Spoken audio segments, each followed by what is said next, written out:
Hello and welcome. This video is about metals and alloys, and we're going to look at a couple of details of the atomic structure in metals, and we're going to see how that affects some of the features of the metal itself.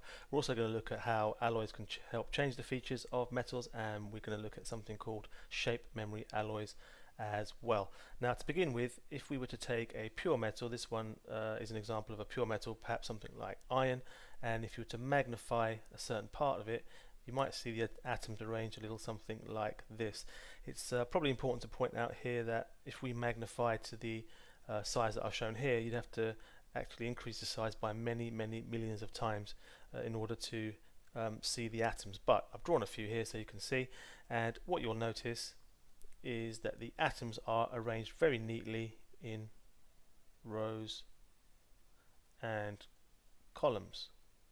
Okay, so very neat, very straight rows and columns, and that means because they are in this structure, they can actually slide past each other reasonably easily. So if I was to take a hammer and apply some pressure, say from this direction here, so if I was to bang away at this piece of metal from this direction, what would happen is these atoms would actually slide past each other, and each time I hit it, they would move a little bit. This means that metals can be quite easily hammered or bent into shape.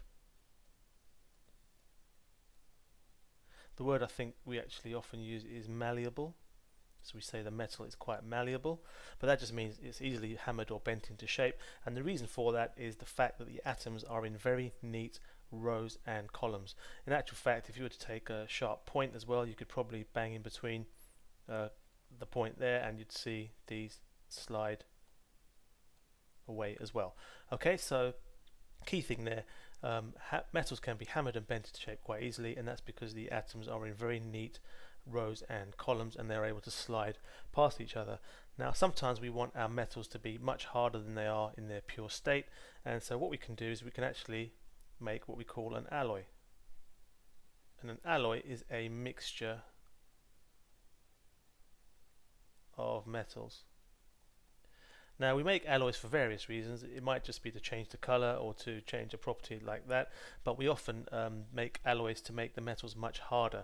And what we see when we make the alloy is that the structure of these atoms is changed. So here's an example of an alloy that I've made, and if we were to look at the atoms in this particular alloy, which is much harder than the original metal, if we were to look at a bunch of atoms, oops, let's bring that to the front. If we were to look at a bunch of atoms there, you might see they look a little something like this.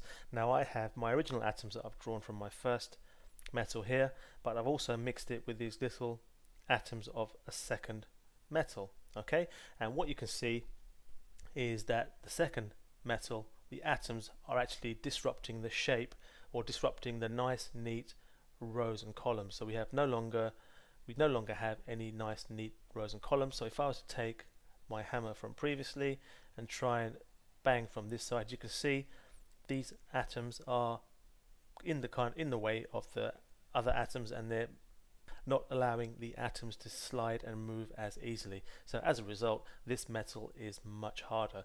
Now what you should be able to do is to be able to explain that, and it's really to do with how neatly these are arranged in rows and columns, and how a second material or a second metal can disrupt those nice neat rows and columns.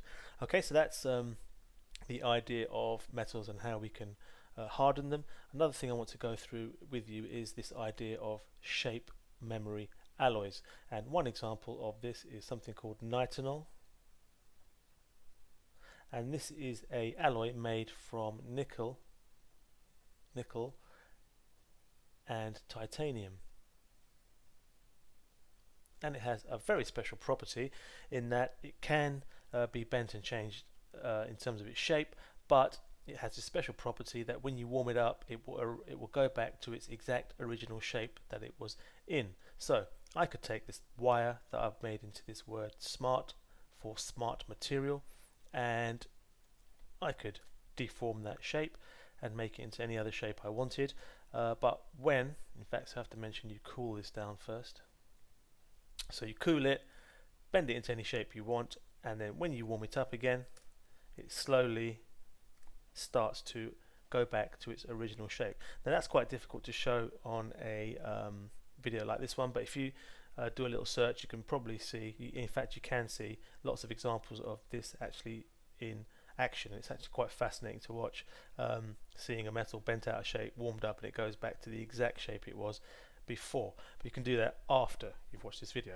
Now one use of this is to perhaps used to make dental braces. This is supposed to be some teeth that we're looking at from above, and here is our nitinol brace, and what we can do is we can cool it down, wrap it around the teeth in such a way that we want, and then when we warm it up, or in actual fact when the warmth of the mouth gets to it, it will start to try and get back to its original shape, and that will cause the brace to apply pressure on the teeth, and that will put the teeth back into their, or not into their original position, but it will move the teeth into a better position than they might be already. And the great advantage of this is that it applies even pressure all the time. So this is braces, dental braces. Okay, so that's one use. Another use I've seen for this is in broken bones. We've got a bone that's been quite badly broken here, and the quickest way to make it heal is to apply pressure to it and squeeze the bones together so that they grow back into their original state they were beforehand, i.e. unbroken. So we can use, again, something like nitinol. We can cool it down, we can perhaps cut it open or wrap it around the bone in some way, like so, and then the warmth from the body will cause that to return to its original shape, which will contract around the bone, apply a lot of pressure, and hold those two bones together. Now the good thing about this is that the pressure is constantly applied. Normally before this kind of this kind of technology, the surgeons had to screw metal plates in there, but that didn't apply even pressure all the time. With this way, the pressure is applied evenly all the time, constantly applied on the bone, and it heals much more rapidly than it would have done previously. Okay, so we've just gone through some details about metals and their structure, looked at smart alloys, that shouldn't say metal, that perhaps should say I don't know what, but gone through a couple of examples, and hopefully that made some kind of sense. Thanks for watching, and I'll see you again soon.